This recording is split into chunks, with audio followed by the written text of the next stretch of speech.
welcome everybody to the third Winning in the Solent region event. It's so good to see that these events have got traction and support, and I know that they are being viewed not only live but also through the recordings. And I think that's an important point to make, that we are obviously recording today's session, so there will be opportunities for you to be able to share this with others and point them in the direction to see the event in the future. One of the key elements of the first two sessions, I think, is that it was so good to hear so much from James and Gillian, but today is also about hearing from you. We want to hear your questions and also observations. So I will be encouraging you to come forward and ask questions, get involved in the discussion. The best way to do that, please, is to firstly ensure that your videos are turned on so that I can see you. We're working as a group today. And the second thing is to, obviously, unless you're speaking, keep your microphone on mute. That will certainly help.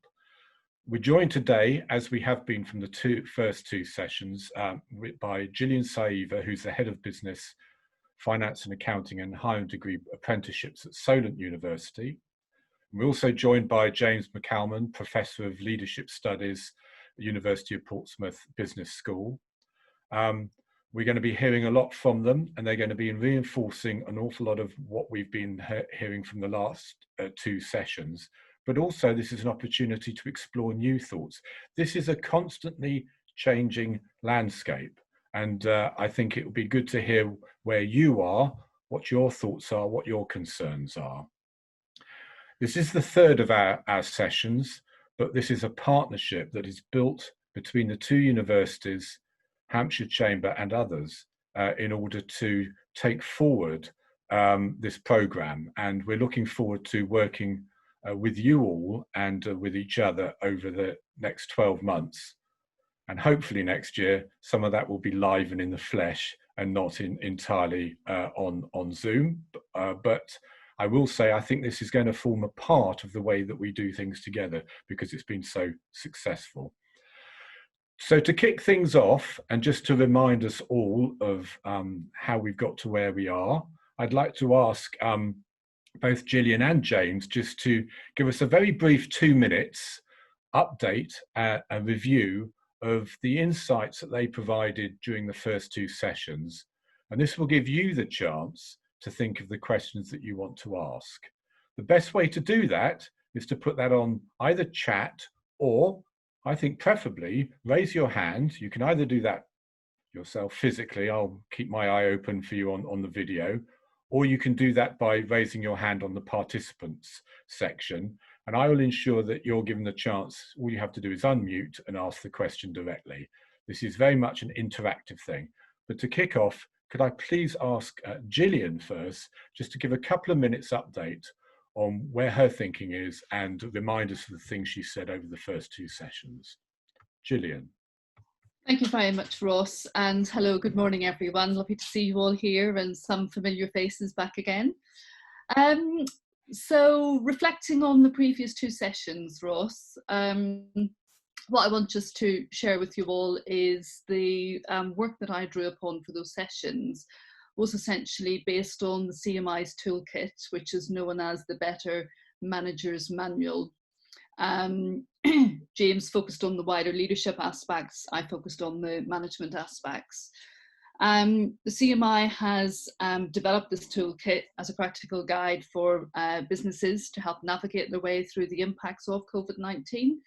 And during those 2 weeks, what we looked at was the importance of working flexibly, how to manage a crisis, the importance of mental health and well-being, both for yourself and obviously your team around you, try to understand the new employment landscape, and then the new good governance. And of course, this was all against a backdrop of change and the fact that it couldn't be predicted what actually happened. We looked at the Elizabeth Kubler-Ross grief cycle and how a lot of people were actually experiencing anger, shock, denial, etc., in actually coming to terms with what had happened. So perhaps business owners themselves were actually having to identify where they were on that and come to terms with their own mental health and well-being, and at the same time try to pivot their business to survival strategies and look after all of their employees at the same time. So it was very much in the context of where we acknowledged that this was a massive challenge, a massive crisis, nothing that any of us had actually planned or prepared for. And as a result of that, everyone was very much reaching out and wanting just to seek to understand and get new insights as to how they could actually do business better, but also manage themselves and other people better. I think what's come out of this is very strong act of kindness, people reaching out to support each other, but I think a big dig deep into how do we now survive in this new normal. That's great, Gillian. Thanks so much. And James, if you could just give us a couple of minutes on to refresh ourselves on the subjects that you covered in the first two sessions. Sure. I kind of tackled it from a wider leadership perspective. So what I was looking at was, I was making an argument that basically this is what would be called or classified as a wicked problem. So defining the types of problems that we have. So normally problems are quite tame and we can come up with managerial solutions to resolve those. But if you go into a COVID-19 crisis, that's a kind of critical problem. And what we expected is what we got. We've got command solutions, leaders telling people to do things, telling people to lock down. But as we come out of that, what I think is important for organizations, whether they're private, charitable or public, is how they deal with the future. And seeing the future, not if I hear the words new normal again, I think I'm going to go nuts. It's not normal and it won't ever be normal. It'll be different. And what we need to get the solution to is how do we solve these types of wicked problems now and in the future? So that might, for example, concern how am I going to do business if I'm not present in the one office or in the one factory or in the one facility? How do I manage different types of employees who are with me or who are remote? What are the organizational issues? How do I treat customers? What do I do with customers now that wasn't done in the past and won't be done in the past? Again, if I reflect on, I think we must have heard about 3 or 4 times this morning the desire to have next year's conference where we're all together. We might never be all together. That just might not be the case. So thinking about not going back the way, but going forward. What that led me to look at in the second session was how do you break people out of their comfort zones and try and get them to work on change? Because quite a lot of us are quite happy. I talked about a thing called the change garden, where parts of the garden, there is a sort of like little place of contentment, and people sit in that contentment. Everything's normal, everything's hunky-dory, things won't change. Quite a lot of what's happened in terms of COVID-19 is currently in that process or place of denial. There's another part of the garden is we deny that things will need to change. And I think as leaders, what we then need to do is almost shock people into different areas of the garden, getting them into confusion about what the future is going to look like, towards getting them into renewal process of being comfortable with change. And what are the challenges that you as a leader set your people in trying to understand going from, say, contentment or denial towards renewal obviously involves some type of change process. Gillian spoke about the Kubler-Ross model or the cycles that people go through in terms of grief. It's also the same in terms of taking people through cycles of change. And that's a leadership thing. I think it's nobody else's job. It's what you get paid disgusting amounts of money for, is to show leadership, not management, show leadership. So that's kind of where we were at. Thank you very much, Gillian and James. A really good refresher, and certainly I'm sure that's got some people thinking. If there's anybody who would like to ask a question, I can see those with their cameras on. If they'd like to just wave at me, I'd be quite happy to take a question. If not, I do have some pre-submitted questions that I could ask James and Gillian. But I'll give you priority if you'd like to raise. Simon's come on. Is he wishing to ask a question? I don't know. I am. Yeah, morning. Thank you, Ross. Thank you, Simon. So it's a question to Gillian and James. It's funny. I was having exactly that conversation, James, yesterday with an associate organisation. So my business is I'm a business improvement consultant. So using Six Sigma Black Belt techniques to help organisations recognise where they're at, where the world is, and what they may have to do. And I've been talking a lot about trying to recognise where the new world is and what they might have to do. And I'm really interested to hear where you think organisations are in accepting that there's a level of change that they may have to do. And do you still think there's a lot of denial out there? Because from right now where I'm at, I know organisations I would want to work with are not ready to work with me right now because they've been in a very tactical, hands-on, reactionary panic mode. They're not really into long-term planning, and I think long-term has turned in from 12 months into 3 months. And the lady I was talking to has said, using the example of if the government can build a hospital in 2 weeks, why can't I change my organisation in 2 weeks now? So that appetite and that cycle for rapid change has really changed. So long term has become weeks. So sorry, it's a really garbled question. But I suppose the key thing is do you still think is there a high level of denial out there still? Where do you see that level of appetite for change and that recognition for change? I think we'll ask James first, and then Gillian afterwards. James, how do you see that?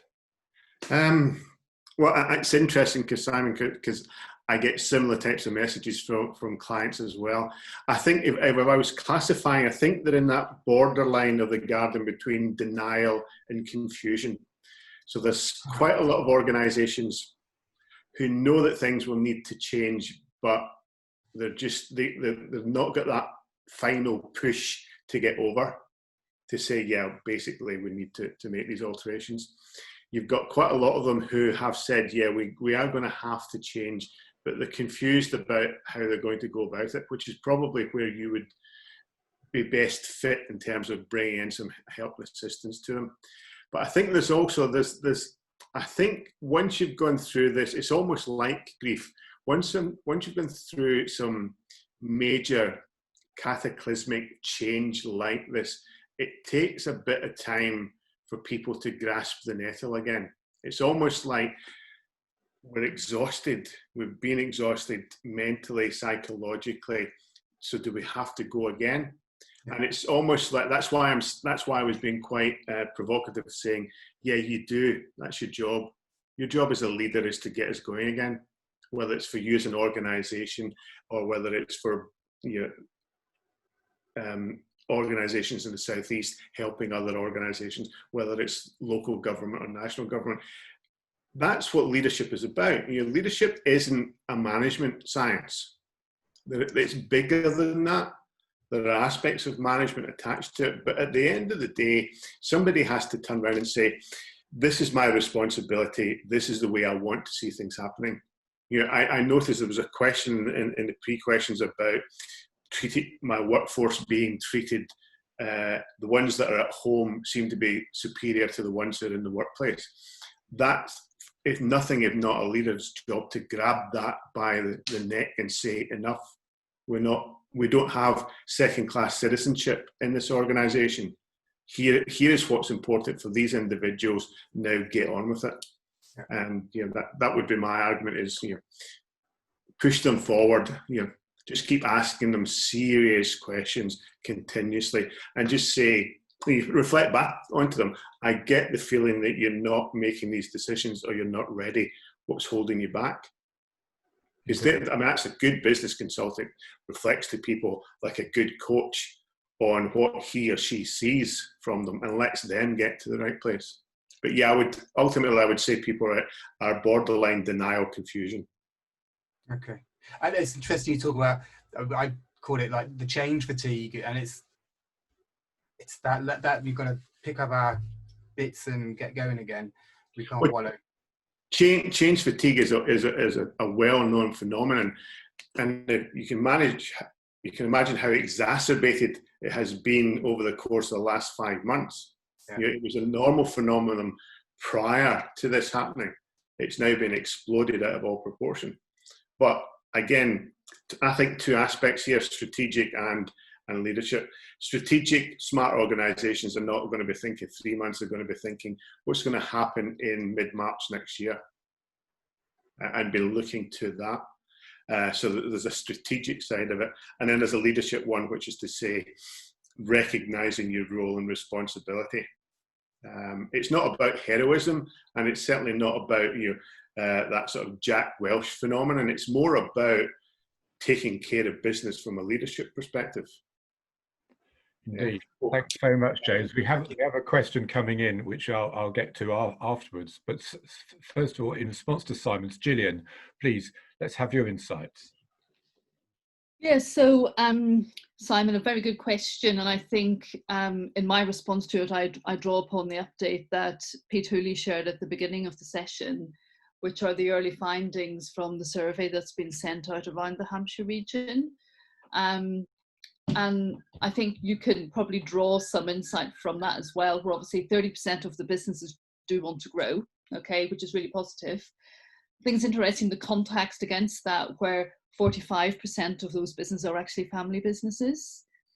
So you can probably think within that family business, there's strengths and weaknesses there in terms of how that growth can actually be facilitated. 89% of them are not exporting, okay, so you could potentially look at exporting as being a way that the business can grow. I think what's the more pervading challenge there is that 86% of those businesses are still not online. And over half of them are still just wanting to survive. And I think that picks up on what James has said, with some of them still in that sort of confusing state, trying to make sense of it all and still not having quite accepted it yet.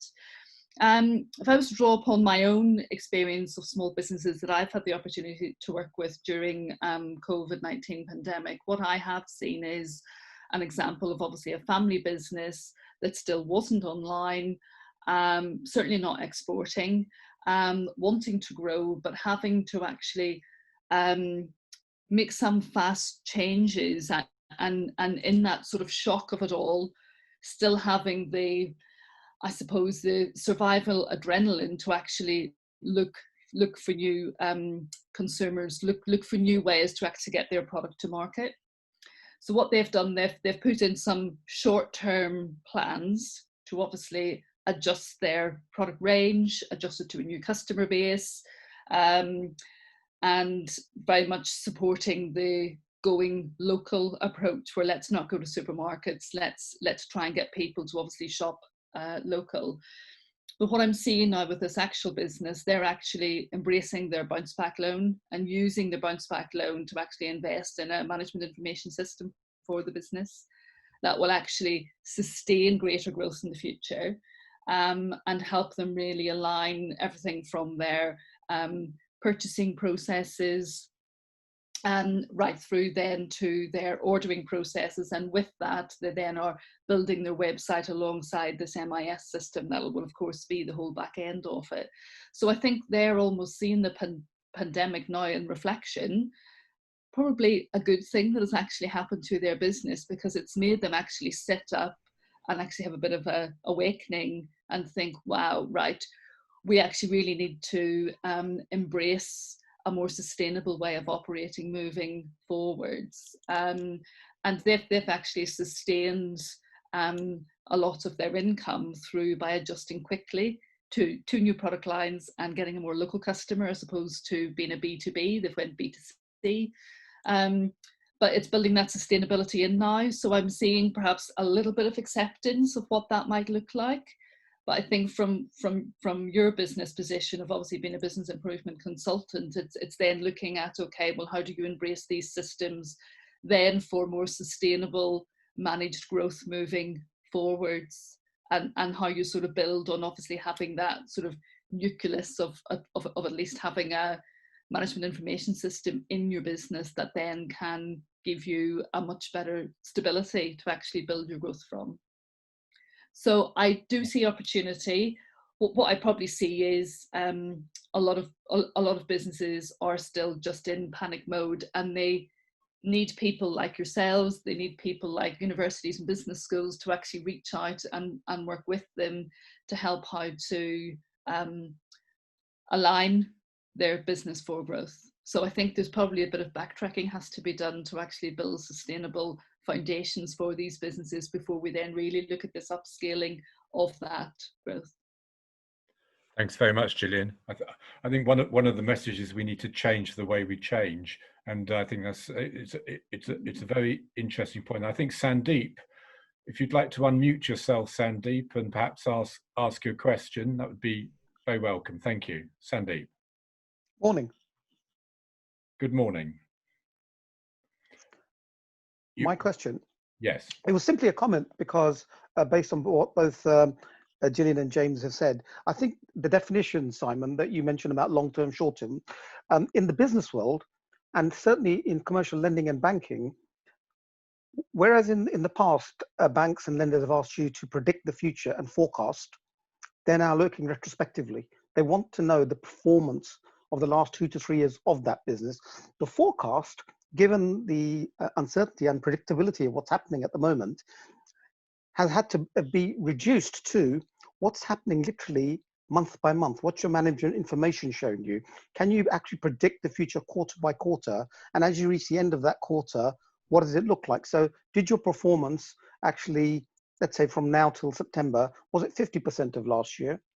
Or is then at the end of the, let's say September, your performance is going to be 75% of last year from September to December? And you've literally got to do it in bite-sized chunks.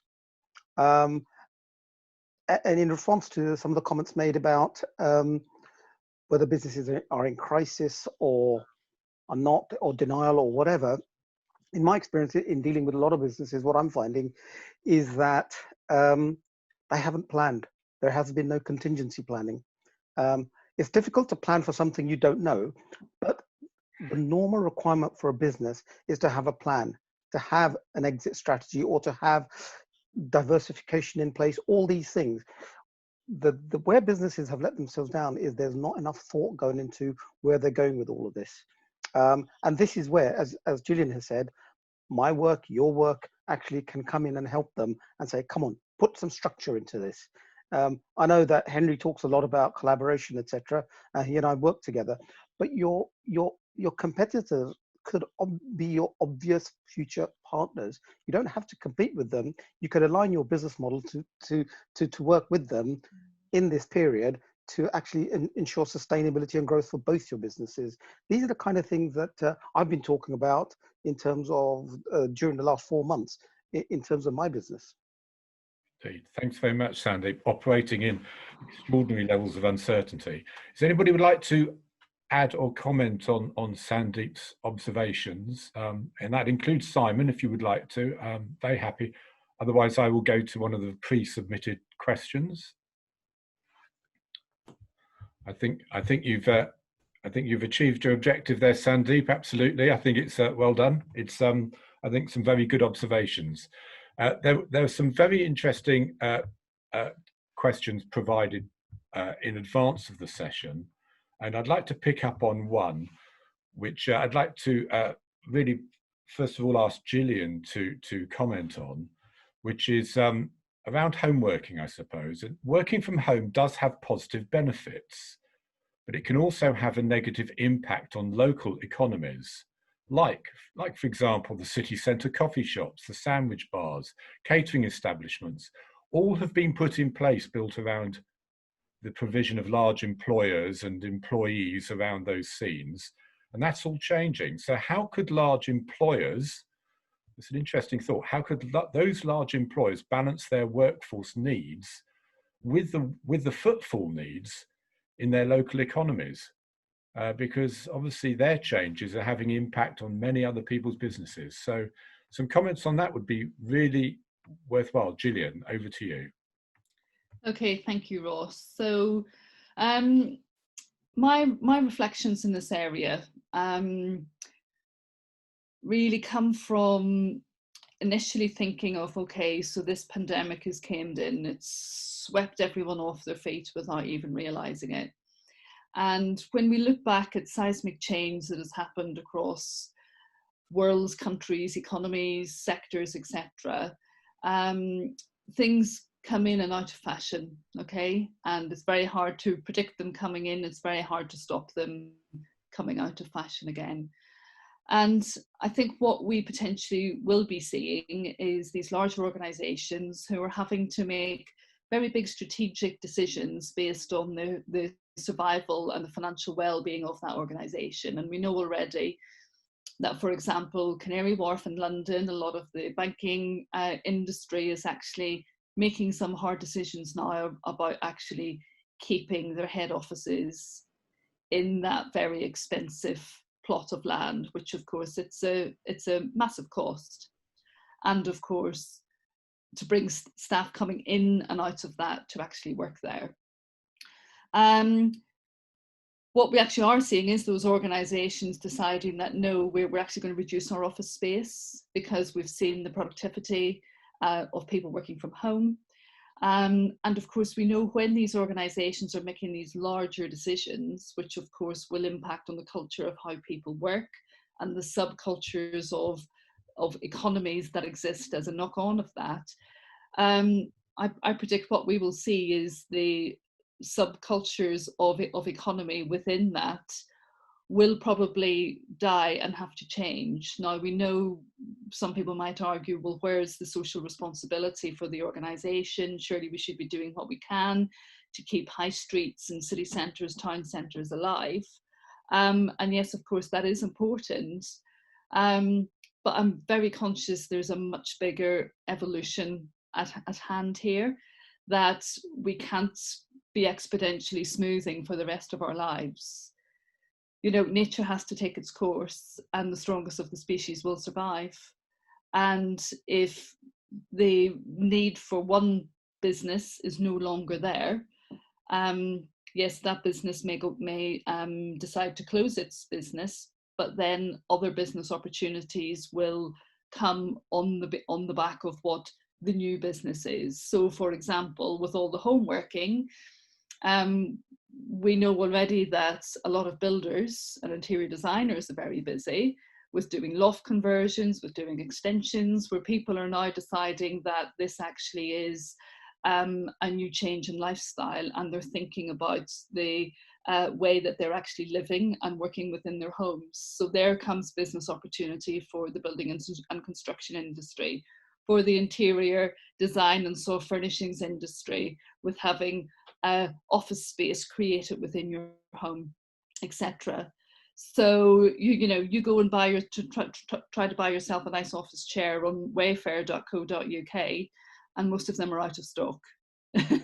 So it's sort of where there are losers, yes, but then there are also winners as new trends and new approaches and a new culture emerges. And I think we have to go with it and let nature take its course. I know it's very controversial how I'm sharing my insights here, but I think with it becomes then opportunity. Thanks, Gillian. James, do you have something to say on the same question, maybe from a leadership perspective? Only that, God, I thought I was harsh. I think there are probably 2 or 3 points. I would agree with Gillian. I don't think that you can prolong the inevitable. So this crisis basically speeded up the death of the high street. The high street will probably close off anyway. I suspect that it will, or will take a different form, a different shape or form. I think the private sector is not known for being notoriously altruistic. So I think although we might love to say we want to help our local economies, when push comes to shove, if you've only got half your employees in your office, then that footprint is 50% down for all those who feed from that particular footprint. There's nothing you can do about that. Perhaps maybe think a bit more innovatively about how you can use those local suppliers. But other than that, I would tend to agree with Gillian that nature will take its course, or economic nature will take its course. Sad though that might be for a lot of small organisations, that's what's going to happen. And if you're one of those small organisations, maybe what you should be doing at the moment is thinking, where am I going to go? If I'm on Portsmouth High Street and I ain't getting no business, maybe I should just be shutting the doors and thinking about moving on and coming out of denial into a new reality. Where do I go? I mean, as uncomfortable as it is for me, because I like face-to-face teaching, this is my world now. And I need to accept, and I've had this very steep learning curve on what you can do online over the course of the last 2 to 3 months in terms of working with clients and working with students. It's not as enjoyable an experience for me as an academic, but it's still an enjoyable experience. And you just have to learn to adopt and adapt, much as we do in nature. Absolutely, James. It is. I like the point. I can actually be the nice guy in this one, and Gillian can be the nasty one. Yes. No comment there, James. Absolutely. Thank you for that. I think that's absolutely right. I'd like to invite Henry, if you'd like to, just say a couple of words, because I know he's interested in this also from a sort of social corporate responsibility sort of point of view. He's got a particular angle maybe on that. Henry? Yeah, hi folks. I'm Henry. I'm a self-employed consultant, Southampton based, but used to work for the council for 20 years in an earlier life. My fear, and it is very Southampton centric, but it applies to a lot of areas, is actually it's a bit like when the mines close. When the mines close, the whole communities are decimated.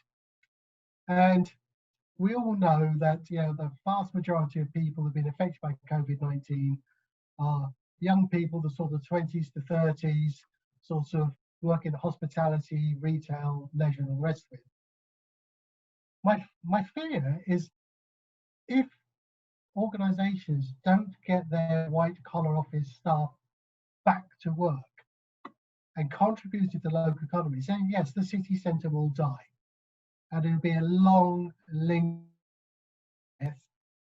It'll be a blight on the landscape. Because unless you've got some really strategic thinking about how you reinvigorate a city centre and what is it there for, you won't get footfall, you won't get people coming to the city, you won't get people spending money.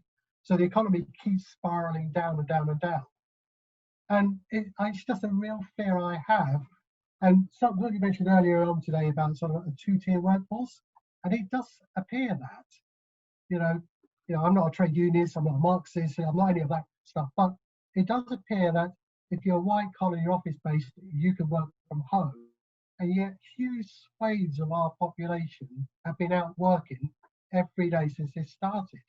And have we become comfortable, and should we be sort of grabbing people saying, you need to go back to work, back into the office, and that way you contribute to the local economy. Otherwise, we'll just get more and more people unemployed.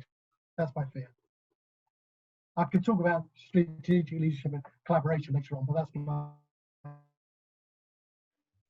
Thanks very much, Henry. I think that is an interesting point, and I think it helps us and takes us forward to a question that did come in before that has been already submitted, and maybe just to address that sort of corporate social responsibility. So somebody asked, do you think the global pandemic will really help us shift the way we do business so we become more people, socially and environmentally focused? It's beginning to feel like we may be defaulting to the old normal, maybe not the new normal. And how can leaders and managers ensure we seize opportunity for positive change whilst managing the day-to-day activities? There were so many elements to that, but I think there is an interesting one about our mutual responsibility as businesses and to maintain the economy structures in a way that will help businesses to progress and make their changes on a timely basis. Maybe asking too much, I don't know. Let's ask James first, and then Gillian to make some comments. James, how do you see that? I think there are probably a couple of issues here. I think one is we will basically try and slowly return to economics. That is to say, I don't think this crisis is going to teach us much about changes to the social structure of our country. I think we'll come out of this, but we'll very quickly forget we're all in this together as soon as is economically attractive for people. You know, we aren't going to become a more Marxist economy as a result of a global pandemic. I think one of the things I'm beginning to see is quite a number of people using the global pandemic as an opportunity to change their own ways of life, and that would be the white collar workers. So people aren't rushing back to the offices because they know they can work effectively from home. It's more comfortable working effectively from home. I can get more done in 3 hours here than I can in 5 hours at the University of Portsmouth. It also means that I'm not having to buy a very, very expensive season ticket. And people are looking at this thinking, I'm being conservative, I'm being cautious, I'm not going to fork out £5,500 for a season ticket, I'll take life from home. So I think it might be difficult to actually convince that white collar workforce to get back to work because it's comfortable for them. I think that's the problem. I think though, economically, socially, we'll try and get back to the way the world used to be, because that's where we're conservatively comfortable with. One would predict that in a year's time, we'll be having the same climate problems that we had 6 months ago. Yeah, things don't. James. Turkeys don't go for an early Christmas. Brilliant, thank you. Gillian, your observations, please. Yeah, some quite similar to James there, but Henry, just picking up on what you had said, yes, I mean, I do understand where you're coming from, and we're certainly very aware of the sort of catastrophic impact the pandemic has had on the city of Southampton, and I'll refer back to my old industry that actually brought me from Ireland to Southampton was indeed to work in the cruise industry, which of course has been massively impacted. And of course it's the ripple effect of, you know, the taxi drivers, the restaurants, the hotels, the shops, the everything that's been impacted by the reduction in cruise traffic and the subsequent footfall around that. I think just bringing some awareness into how the minority groups are actually impacted. You sort of said that there's a bit of a two-tier society going on. We're talking about the white-collar workers being those that seem to be having it all. I'm part of the all-party parliamentary group Women in Work, and at one of the recent meetings there it was cited that women have actually came off a lot worse as a result of the pandemic than men. And mostly through women's employment is predominantly within the lower paid sectors, particularly the hospitality sectors, which of course are still impacted by the pandemic, but particularly retail and also the hairdressing and beauty industry. Now the latter has just been given the green light to obviously open up again, but what we have seen is a lot of people that have been impacted that hasn't been overt, and of course homeschooling and things like that, what they have said is that it has set back the gender pay gap and the transition of women in the workplace by about 10 years. So I think that's an interesting thing to think about moving forwards. But enough about women. I'll say that before someone else says it. Looking then at the wider aspects, I think it'll be interesting to see how we look at what the actual skill set requirement will be moving forwards within the region as we emerge into the post-pandemic economy. I'm sure I can speak for Portsmouth as well, where of course within the university we're looking very carefully at our portfolios of courses to see, well, what's hot and what's not. What courses are we going to offer that actually will have jobs when the students go to graduate? And particularly the likes of the hospitality and tourism industry, which was normally very buoyant down in this area. It's not something that a 16 or 18-year-old will probably be thinking, well, I'm going to go and actually upskill myself in that, because there's loads of jobs in that industry. So it's looking then at, well, what will these young people choose to do in order to upskill themselves? And I think it's looking at what type of economy will emerge. We know traditionally we're working on a knowledge economy. We know we're also in a post-Brexit phase as well, with of course more focus on export, more focus on making Britain great again. So is there going to be more opportunities for innovation and so forth around that? So that's something to think about. But just pulling on James's points around the impact of workers working from home, it's had a positive impact on our green agenda as a country. And I think that's something that organisations should be making considerations towards as part of their social responsibility. Thinking, well, what is actually the benefit of having X amount of people driving in and cluttering up the M27 and requiring extra carriages on the railways, etc., when ultimately productivity can actually be better if these people are working in their homes. So I think it's not wanting just to return to the old normal because that's what we were familiar with, but we know those aspects of it that were not very good at all. They weren't good for our economy, they weren't good for our health and well-being, but all of a sudden it was the only thing that we knew. So everyone was just running off the cliff edge really doing it, weren't they? So it's now having the chance to really reflect and think, okay, in how we build our businesses and our products back up again, how can we do it with climate responsibility in mind? How can we do it with productivity in mind? And how can we do it with actually the health and well-being of ourselves as business leaders and also our staff in mind as well? So it's sustainable 360 degrees. Thank you, Gillian.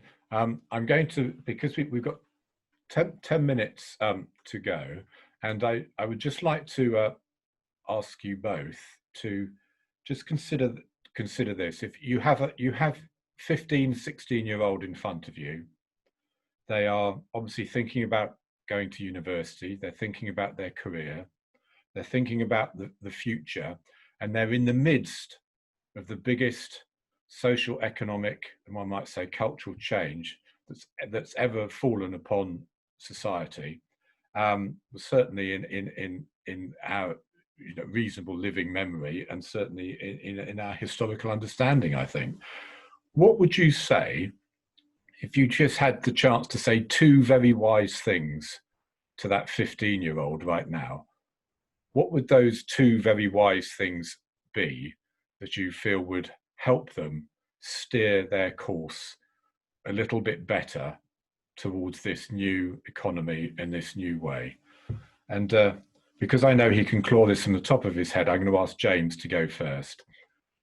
What would that be? I'm kind of a traditionalist, so when I talk to 15 and 16-year-olds, my first words of advice is, there's nothing better than a passion. Follow what you're really, really passionate about, because you'll always have a career. I mean, I'm a professor of leadership studies. That was the last thing in my mind when I was a sweaty 16, 17-year-old up in Scotland. What I got as advice was, if you're interested in this topic, you put more enthusiasm and love and life and caring into it, and that will jettison you out. Because no matter how much advice I give a 15 and 16-year-old, where they end up isn't going to be due to me. So from an academic perspective, I'm traditional. If you like physics, follow one of the physical sciences. If you're into dentistry, that's where you go. If you want to get a career in finance, you're going to have to go down this road. and do the thing that you really enjoy. That's brilliant. Thank you. Don't end up like us. Thank you, James. Gillian, what are your thoughts on that? Okay, so my thoughts, I'm going to draw upon some inspirational words shared in the Disney Cinderella movie, okay? So it's not all butterflies and squirrels, but the two key things is to have courage and be kind, okay? To have courage, this is where you need to be able to adapt, understand that you will have to retrain consistently, because as James has quite rightly said, what you will start out to do, you will end up doing something different. But have the courage to actually believe in yourself, go out there and actually try something different, and actually work beyond your capability levels that you actually know to you, because it's only by stretching yourself that you will actually learn and develop. Okay, so it's really important to have courage. And then to be kind. Well, number one, you're going to have to be kind to others. Okay, if you want to succeed in whichever industry, you need to understand to be kind to others, to be kind to your environment. So be kind to the world that you live in, because it's the next generation that's going to have to look after us to hand it on to their generation. But also to be kind to yourself, and putting yourself at the center of it all. All of this work that's been done now around mental health and well-being, it starts with every individual to be kind to themselves and make it their own responsibility to look after their own mental health and well-being. And if you do all those things, they will fly. Thanks very much, Gillian. It was a slight trick question, and I can see Sandy probably picked up on that.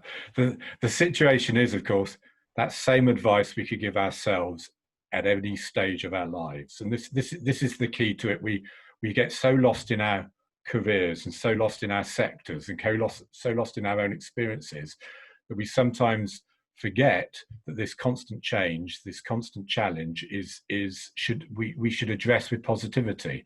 And so I tend to think that what you can say to the 15, 16-year-old, and maybe the 15, 16-year-old former self, is something that we should constantly remind ourselves. And this is really an aspect of what we have been confronting.